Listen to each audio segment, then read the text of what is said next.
Nama aku Dr. Han. Sepanjang aku bertugas kat kecemasan, aku dah tengok macam-macam keadaan manusia yang korang tak boleh bayang dengan akal logik. Tapi ada satu benda yang buat aku terkilan, kenapa setiap kali malam raya, bila semua orang tengah seronok nak sambut kemenangan, benda tu pun sibuk nak munculkan diri. Aku dah kumpul 13 kisah benar yang berlaku masa malam raya. Dari jalan raya yang sunyi sampai ke dalam rumah pusaka. Kisah ni akan buat korang fikir dua kali nak pandu kereta sorang-sorang malam ni. Jom kita masuk ke kisah pertama yang berlaku dekat Lebuh Raya Sunyi. Kisah pertama ni pasal seorang brother yang nak balik Kelantan lalu Lebuh Raya Karak masa malam raya. Masa tu jam pukul 2 pagi, suasana memang sunyi gila sebab kebanyakan orang dah sampai kampung. Dia tengah layan lagu raya dalam kereta. Sekali dia jeling cermin pandang belakang. Korang tahu dia nampak apa? Ada satu susuk tubuh lelaki pakai baju Melayu lengkap, siap bersamping dan bersongkok. Tapi muka dia rata, tak ada mata, hidung atau mulut. Benda tu duduk tegak kat seat belakang macam penumpang biasa. Brother ni terus kaku, peluh jantan keluar gila babi punya banyak, tapi dia paksa diri pandang depan. Dia tak berani nak toleh belakang langsung, sampaikan dia rasa suhu dalam kereta tu jadi sejuk macam dalam peti ais. Bila dia sampai kat tol, benda tu hilang macam tu je, tinggalkan bau kapur barus yang kuat gila. Lepas tu ada kes pocong kat area Parit Buntar. Korang mungkin dengar pasal prank TikTok yang viral tu, tapi yang aku nak cerita ni kisah benar yang tak ada kaitan dengan prank. Ada satu keluarga ni, masa nak masuk simpang kampung diorang, tiba-tiba nampak gula-gula besar tengah berdiri tegak tepi tiang lampu. Apa yang buat diorang seram, masa kereta diorang memecut, benda tu melompat seiring dengan kelajuan kereta diorang. Bayangkan kereta bawa 60 km per jam, benda tu pun melompat laju macam tu juga kat sebelah tingkap. Budak-budak kat seat belakang dah melolong menangis sebab nampak jelas muka benda tu yang hitam. Legam, mereput dengan ulat keluar dari lubang mata. Sumpah, trauma sampai ke pagi raya. Kisah ketiga ni lagi deep dan buat aku rasa kerdil sebagai manusia.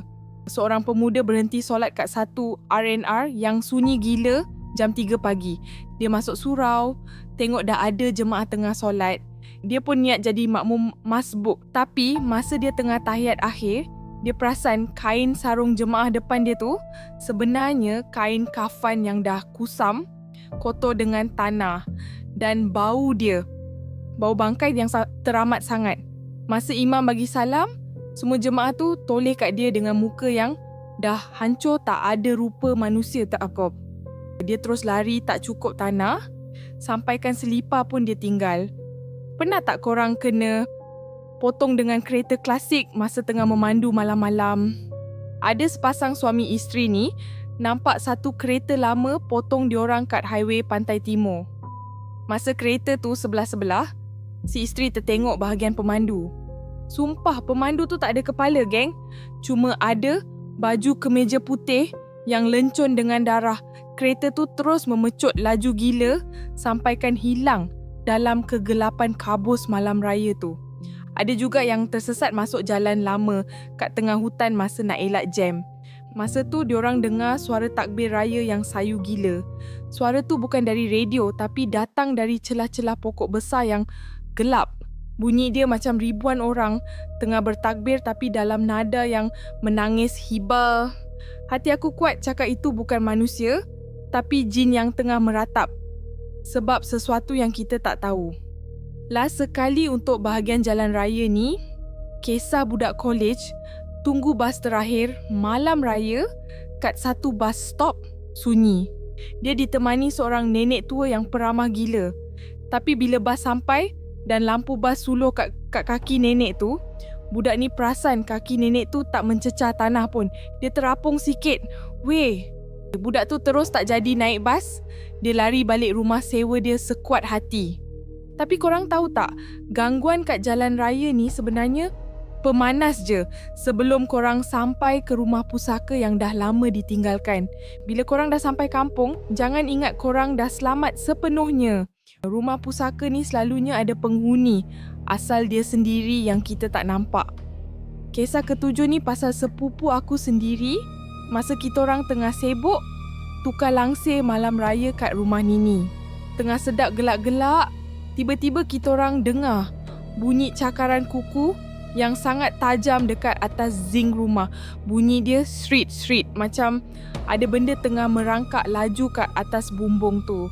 Masa tu ayahku ayahku keluar suluh guna lampu picit besar, tapi tak ada apa-apa pun kat atas tu. Cuma bau busuk macam bangkai ayam yang teramat sangat menusuk hidung kita orang semua. Bila aku fikir balik sebagai doktor, mustahil haiwan boleh buat bunyi sekuat tu tanpa tinggalkan kesan langsung. Lagi satu kes yang buat aku terduduk ialah pasal seorang budak ni. Masa malam raya dia nampak arwah datuk dia duduk kat meja makan tengah capai rendang. Dia ingat datuk dia hidup balik. Tapi bila benda tu toleh, muka dia hancur sebelah berulat dan bau tanah kubur dia kuat gila sampaikan budak tu pengsan kat situ juga. Rupanya itu jin yang menyerupai arwah sebab benda tu tahu keluarga tu tengah sedih. Sumpah seram gila bila benda gaib mainkan emosi kita macam ni. Korang perasan tak bilik stor kat rumah kampung selalunya berkunci rapat? Ada sekumpulan sepupu ni tidur kat ruang tamu ramai-ramai. Sekali diorang nampak ada bayangan hitam besar tengah perhati diorang dari celah pintu bilik stor yang terbuka sikit. Bayangan tu tinggi sampai ke siling. Mata dia merah menyala macam bara api. Diorang semua kaku, nak jerit pun suara tak keluar. Weh, rasa macam kena tindih tapi dalam keadaan sedar. Lepas tu bunyi lesung batu jam 3 pagi. Padahal semua orang dah tidur mati sebab penat masak rendang dari pagi. Tapi bunyi orang menumbuk sambal tu kuat gila dari dapur yang gelap gelita. Masa makcik aku beranikan diri pergi cek, lesung tu tengah bergerak sendiri atas lantai tapi tak ada orang pun kat situ. Bila dia petik lampu, lesung tu terus berhenti. Benda ni memang luar kotak pemikiran manusia. Ada juga kisah budak kecil main bunga api sorang-sorang kat laman rumah. Bila mak dia panggil ajak masuk, budak tu cakap dia tengah main dengan kawan baru dia. Tapi bila mak dia tengok betul-betul guna lampu picit, kawan tu sebenarnya satu entiti yang badannya berbulu hitam, lebat, tinggi dan tengah tarik tangan anak dia perlahan-lahan masuk ke dalam semak gelap kat belakang rumah. Nasib baik mak dia sempat tarik balik anak dia sebelum hilang terus. Kisah ke-12 ni lagi ekstrim dan viral kat satu kampung ni. Sekumpulan pemuda yang tengah ronda malam raya nampak keranda terbang melintas tepat atas kepala diorang. Benda tu terbang rendah gila sampaikan diorang boleh dengar bunyi kayu bergesel kriik, kriik. Esoknya, semua pemuda tu demam panas serentak. Sampaikan tak boleh bangun nak pergi solat raya. Hati aku cakap, diorang ni dah terkena teguran dari penunggu kampung tu. Last sekali, misteri baju raya yang hilang secara tiba-tiba. Dah gosok elok-elok, letak atas katil, tiba-tiba hilang. Bila cari, jumpa kat belakang reban ayam dalam keadaan koyak rabak dan bau dia busuk gila macam bangkai yang dah seminggu. Macam ada benda yang marah sebab tak dapat baju baru juga. Geng, alam gaib ni memang wujud dan dia tak kira masa nak muncul. Jadi sentiasalah jaga adab bila balik kampung. Kalau korang ada pengalaman seram masa malam raya yang lagi dahsyat dari ni, cuba drop komen kat bawah sebab aku nak baca juga pengalaman korang. Jangan lupa like dan subscribe kalau korang suka konten medical mistik macam ni. Selamat Hari Raya Maaf Zahir Batin dan hati-hati dengan tetamu yang tak nampak.